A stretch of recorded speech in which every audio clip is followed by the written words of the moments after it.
अगर हम बात करें ईयरफोन्स की अंडर 500 रुपीज़, तो यहाँ पे एक ऐसी ईयरफोन है इन माय ओपिनियन जो कि यहाँ पे दूसरे ऑप्शंस को डिस्कशन से ही बाहर कर देती है, और वो ईयरफोन्स ही है बोट बेसहेड 100। हाँ, मैं जानता हूँ ये कोई न्यूली लॉन्च प्रोडक्ट नहीं है। इनफैक्ट इस टाइम पे ये बहुत ज़्यादा पुराने हो चुकी है। फर्स्ट टाइम ये मैंने परचेस करे थे अराउंड 4 साल पहले, और स्टिल अभी तक इससे अच्छा ऑप्शन मुझे देखने को नहीं मिला है। अंडर 500 रुपीज़ में यहाँ पे बात कर रहा हूँ, इवन इन 2022। तो ऐसे कौन से रीज़न है कि मैं इस ईयरफोन से यहाँ पे इतना ज़्यादा इंप्रेस हो गया मैंने यहाँ पे 3 बाय कर रखी है। Let's find out in this video. Technical sound details aside, यहाँ पे 3 ऐसी चीज़ें हैं इन ईयरफोन्स के बारे में which set them apart from other options, और वो 3 चीज़ें हैं comfort, design and how natural the sound signature is. और क्योंकि मैं काफ़ी ज़्यादा तारीफ कर रहा हूँ अभी तक तो इन ईयरफोन्स की, तो ये तो क्लियर हो गया होगा कि साउंड यहाँ पे एक्सीलेंट है इन ईयरफोन्स का। और अगर मैं आपको ब्रीफ में ओवरव्यू दूँ साउंड का, तो मैं कहना चाहूँगा साउंड यहाँ पे काफ़ी ज़्यादा लाउड है, डिस्टॉर्ट नहीं होगा अगर आप फुल वॉल्यूम पे भी सुनेंगे तो काफ़ी क्लियर साउंड है। सेपरेट काफ़ी अच्छी तरीके से करता है लो फ्रीक्वेंसीज को, मिड्स को एंड ट्रेबल्स को, and most importantly is very crisp. Now that's out of the way, my focus is gonna be on those 3 reasons for this video.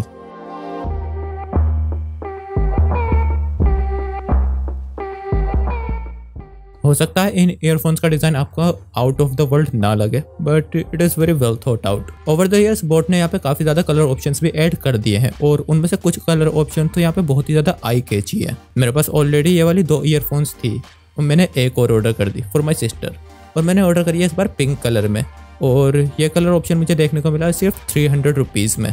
और इन ईयरफोन्स में डिज़ाइन के मामले में मुझे क्या चीज़ सबसे ज़्यादा अच्छी लगती है, ये जो आप सोनिक के हेड स्टाइल का पैटर्न देख रहे हैं, ये इसे बहुत ही अलग लेवल पे ले जाता है। और जो केबल की क्वालिटी है यहाँ पे वो भी काफ़ी ज़्यादा अच्छी है, जो दूसरी ईयरफोन्स देखने को मिलती है इस प्राइस रेंज में उनसे तो काफ़ी ज़्यादा अच्छी है। हाँ, मैं जानता हूँ यहाँ पे ब्रेडेड केबल देखने को नहीं मिलती है, मटेरियल यहाँ पे डिफरेंट है, लेकिन ये मटेरियल भी यहाँ पे काफ़ी अच्छी क्वालिटी का है, और ओवरऑल जो केबल की क्वालिटी है वो मुझे काफ़ी ज़्यादा अच्छी लगी। हाँ, एक बात डिज़ाइन से रिलेटेड तो नहीं है, but I can't believe boat ने यहाँ पे एक कैरी पाउच भी इंक्लूड किया है, जिसे सिर्फ 300 रुपीज़ का प्रोडक्ट है, और पैकेजिंग भी यहाँ पे चीप फील नहीं होती है। Do you know what a good design lead to?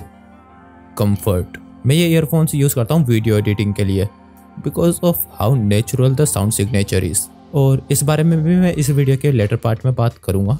तो यहाँ पे मेरे पास डिफरेंट ऑडियो डिवाइसेज है for my different audio needs, like music and movies के लिए मेरे पास है बोट 550 हेडफोन्स, और कॉलिंग के लिए वाइल आई एम आउटडोर्स मेरे पास है बोट 281 TWS ईयरफोन्स, और बैकअप के लिए बोट 381। और वैसे तो मेरे पास बोट का नेक बैंड भी है, लेकिन इसका कोई स्पेसिफिक यूज़ नहीं है, ये बस ऐसे ही है। लेकिन इतने सारे डिफरेंट ऑडियो डिवाइस होने के बाद भी एडिटिंग के लिए मैं बोट बेसहेड 100 ही यूज़ करता हूँ। लेकिन जब हम यहाँ पे कंफर्ट की बात कर रहे हैं, तो एडिटिंग यहाँ पे इससे रिलेटेड कैसे है क्लियर कर देता हूँ मैं आपको। बिकॉज जब हम एडिटिंग करते हैं तो हमें काफ़ी लंबे टाइम के लिए ईयरफोन्स अपने कानों में लगाए रखनी पड़ती है, और कभी कभी तो यहाँ पे मैंने पूरे दिन के लिए एडिटिंग करी है, मतलब पूरे दिन मैं कंप्यूटर के आगे बैठा रहा हूँ, और उस टाइम पे ऐसा हुआ कि मैंने नोटिस ही नहीं करे कि मेरे कानों में ये ईयरफोन्स हैं, लाइक लिटरली। कभी कभी तो मैं भूल ही जाता हूँ कि ये ईयरफोन्स मेरे कानों में हैं। That's how comfortable they are. जब फर्स्ट टाइम मैंने ये बाय करे थे तो इनके साउंड के लिए इन्हें बाय किया था, लेकिन अब जब मैंने दोबारा से इन्हें बाय करा, दोबारा से ऑर्डर करा, तो कंफर्ट यहाँ पे one of the major reason था। और अभी भी अगर ये ईयरफोन्स ख़राब होती हैं तो मैं दोबारा से यही वाले बाय करूँगा, और काफ़ी बड़ा रीज़न उसमें से इनका कंफर्ट होगा।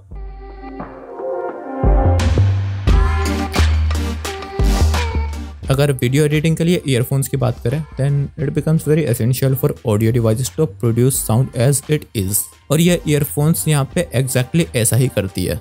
तो कुछ ईयरफोन्स जो काफ़ी ज़्यादा फोकस्ड होती है म्यूज़िक की तरफ, स्पेशली बेस की तरफ, वो वोकल्स को यहाँ पे काफ़ी ज़्यादा हैवी बना देती है जितने कि वो हैं, और ये चीज़ बिल्कुल भी अच्छी नहीं है अगर हम बात करें यहाँ पे ऑडियो एडिटिंग की। हालांकि बोट बेसहेड 100 भी यहाँ पे काफ़ी ज़्यादा क्रिस्प है साउंड में, लेकिन इसकी जो साउंड प्रोफाइल है वो काफ़ी ज़्यादा नेचुरल है, और जब मैं अपनी ऑडियो रिकॉर्ड करता हूँ तो जैसी मेरी ऑडियो है बिल्कुल वैसे ही साउंड उसके रिकॉर्ड होते हैं, और ये चीज़ काफ़ी ज़्यादा हेल्प करती है पोस्ट प्रोडक्शन में।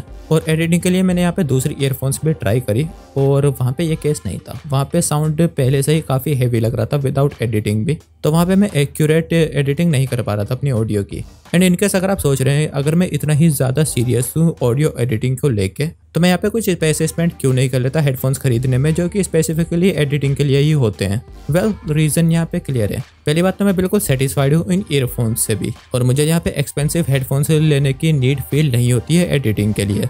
And most importantly I am not earning from YouTube. तो किसी भी ऐसे एक्सपेंसिव हेडफोन्स पे पैसे स्पेंड करना जो कि स्पेसिफिकली सिर्फ एडिटिंग में ही काम आएगा, ये चीज़ मेरे लिए प्रैक्टिकल नहीं है।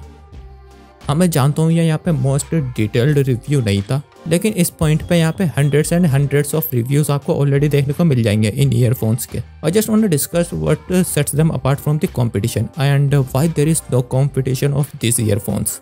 Do you agree with me? Let's discuss in the comment section. और इसी के साथ मैं आज की वीडियो साइन ऑफ करूँगा। Be smart, stay smart.